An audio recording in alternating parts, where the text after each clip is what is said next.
최근 바이든 행정부가 현대차 점유율을 낮추려 황당한 체면 정책을 펴는 가운데 과거 비슷한 일을 겪었던 삼성과 LG의 엄청난 결말이 주목받고 있어 화제입니다. 미국 최대 과전업체 월풀과의 싸움에서 역대급 반전을 일으켰기 때문입니다. 이는 바이든 정부의 행동이 어떤 결과로 다가올지 예견하는 내용이라는 분석입니다. 동맹국 관계를 완전히 무시한 채 한국은 중국처럼 대했던 미국의 진짜 모습, 현재 어떤 결말로 이어지고 있는지 자세히 알아보겠습니다. 한미 FTA는 2006년 현상을 시작해 2012년 발효된 바 있습니다. 한국은 대미 수출 관세가 즉시 철폐되거나 단계적으로 낮아지리라 기대하기도 했습니다. 하지만 이와 동시에 미국의 한국 가정 견제가 진행되며 본 모습이 드러났죠. 미국 1위 가전업체 월폴은 한국산 냉장고와 세탁기에 대한 덤핑 조사를 의뢰했고 2013년 1월 삼성과 LG 세탁기는 각각 9에서 13%의 반관세를 부과받은 바 있습니다. 한국 기업이 미국에 수출한 세탁기 규모는 연간 10억 달러 정도였는데 상당한 위기감을 느낀 월폴이 미국 정부의 도움을 요청했던 것입니다. 당시 정책은 오바마 대통령과 바이든 부통령의 주축이 돼 진두 지휘를 하던 시기에 벌어졌습니다. FTA 체결이 1년도 지나지 않아 막무가내를 행동했던 것입니다. 한국 정부는 즉각 FTA에 제소했고 결국 2016년 9월 최종 생도를 이끌기도 했습니다. 미국은 15개월 내에 원상 회복을 해야 했는데 이 기간은 2017년 12월까지였습니다. 그런데 새로 정권을 잡은 트럼프의 행동은 더 충격적이었습니다. 바로 세프카드를 꺼내 들었기 때문입니다. 세프카드는 덤핑 등 불공정 무역 행위가 아니더라도 특정 품목의 수입비 급증에 자국 산업이 피해를 볼 경우 수입을 제한하는 조치입니다. 2017년 10월 월폴이 삼성과 LG를 대상으로 세프카드 청원을 했고 한국 업체가 미국 기업에 막대한 피해를 줬다는 내용이 가장 논지로 통과됐던 것입니다. 한국 또한 맞대형 카드로 연간 피해 추정에 2억 7,600억 원에 대해 WTO의 부부 관세 부과를 허용해 달라는 신청을 하기도 했습니다. 그럼에도 미국은 아랑곳하지 않았고 2018년 1월 트럼프 전 대통령은 ITC 권고한 가장 높은 수준의 세프카드 조치를 취해버렸습니다. 한국산 세탁기에 대해 120만 대 쿼터를 설정하고 그 안에 들면 20% 초과 물량에 대해서는 50% 관세를 물리며 한국 가전을 초토화시키려 했던 것입니다. 이는 2013년 적용했던 반담팀 관세보다는 2배 이상 더 강력한 것이었습니다. 미국은 2002년 세프카드를 통해 한국산 수입 철강에 3에서 30% 관세를 부과한 바 있는데 16년 만에 또 다시 해당 카드를 꺼내 들며 한국 수출의 발목을 잡으려 했습니다.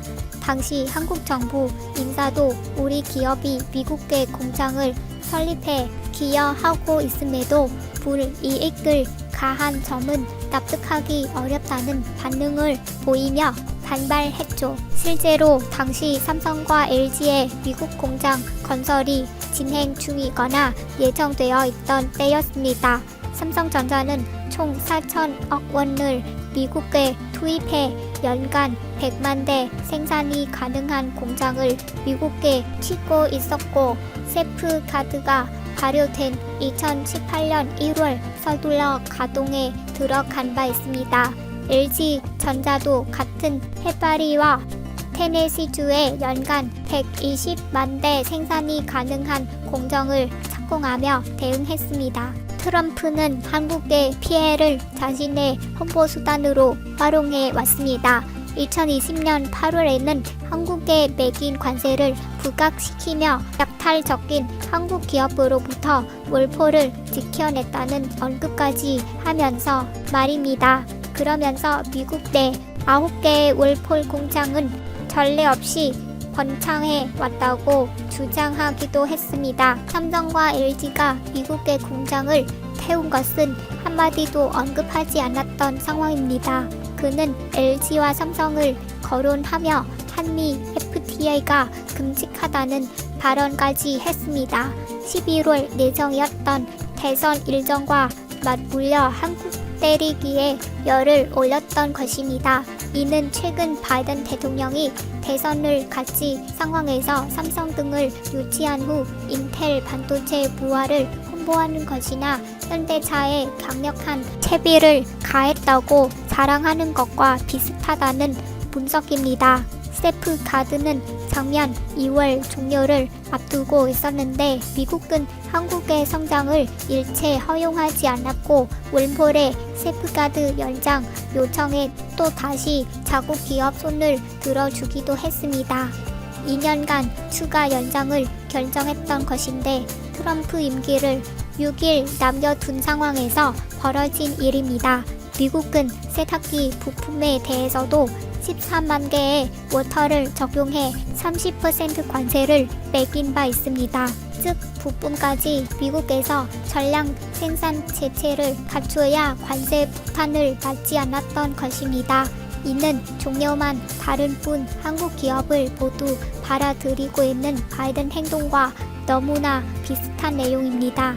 한국은 미국의 세프카드에 대해서 2018년 5월 WTO에 제소한 바 있는데 올 2월 핵심 쟁점 5개 모두에서 한국 측의 승리를 얻어내기도 했습니다. 세프카드가 내년 2월까지 유효했던 상황에서 바이든의 승복겨 주목을 받았죠. 하지만 바이든 정부 또한 패배를 인정하지 않았고 승복을 차입을 미루고 있습니다. 한국 측이 엄청난 투자를 예고했으니 5월 바이든 방한 때 세탁기 분쟁의 주기 예수로 화담할 것이라 기대하던 언론마저 당혹스럽게 한 상태입니다. 현재 바이든 정부 정책이 트럼프보다 심하다는 것은 삼성의 행동으로도 감지되고 있습니다. 미국 내 불확실성이 커지자 삼성의 미국 내 로비 금액이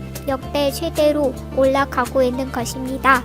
미국에서의 로비는 대다수 기업들이 활용할 만큼 헌법에 보장된 권리입니다. 삼성전자의 올해 상반기 미국 로비 금액은 251만 달러로 2년 전년 동기 170만 달러 대비 41%가 증가한 것으로 나타났습니다.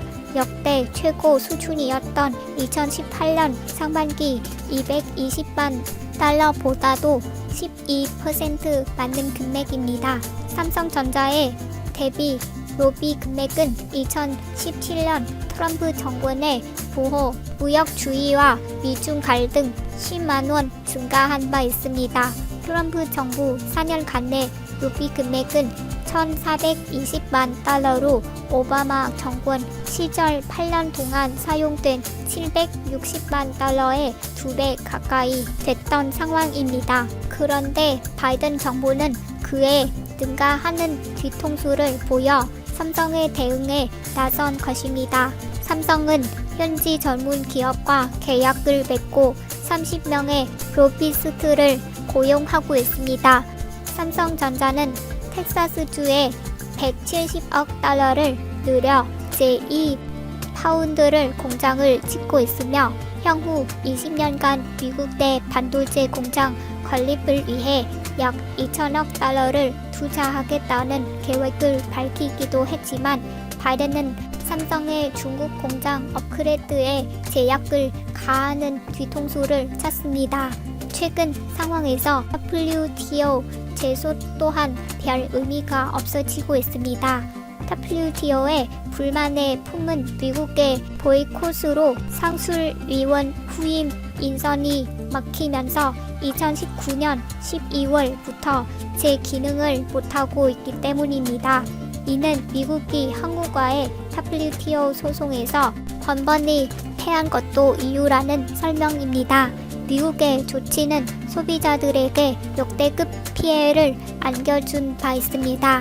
세프가드가 발동되자 삼성과 LG전자는 미국 내 세탁기 판매 가격을 약 8% 인상했고 미국 월폴도는 그 이상으로 가격을 올려버렸기 때문입니다. 미국 전역에서 판매되는 연간 1000만 대 세탁기 가격 인상분을 합쳐보면 결국 일자리 창출보다 소비자의 총 비용이 더 들어갔다는 분석입니다. 그런데 미국의 이런 횡보에도 한국과 저는 놀라운 전략을 나타냈습니다. 삼성의 미국 세탁기 점유율은 2020년 20%에서 올해 23%로 올랐고 LG전자는 16%에서 20%로 급상승한 것입니다. 반면 한국의 딴지를 걸었던 월폴은 16%에서 오히려 15%로 감소됐습니다. 작년에는 삼성과 LG 세탁기의 대미 수출이 최대가 된 바 있는데 평균 1억 5천만 달러 수준에서 작년에 무려 4억 달러 이상으로 급증한 것을 볼 수 있습니다.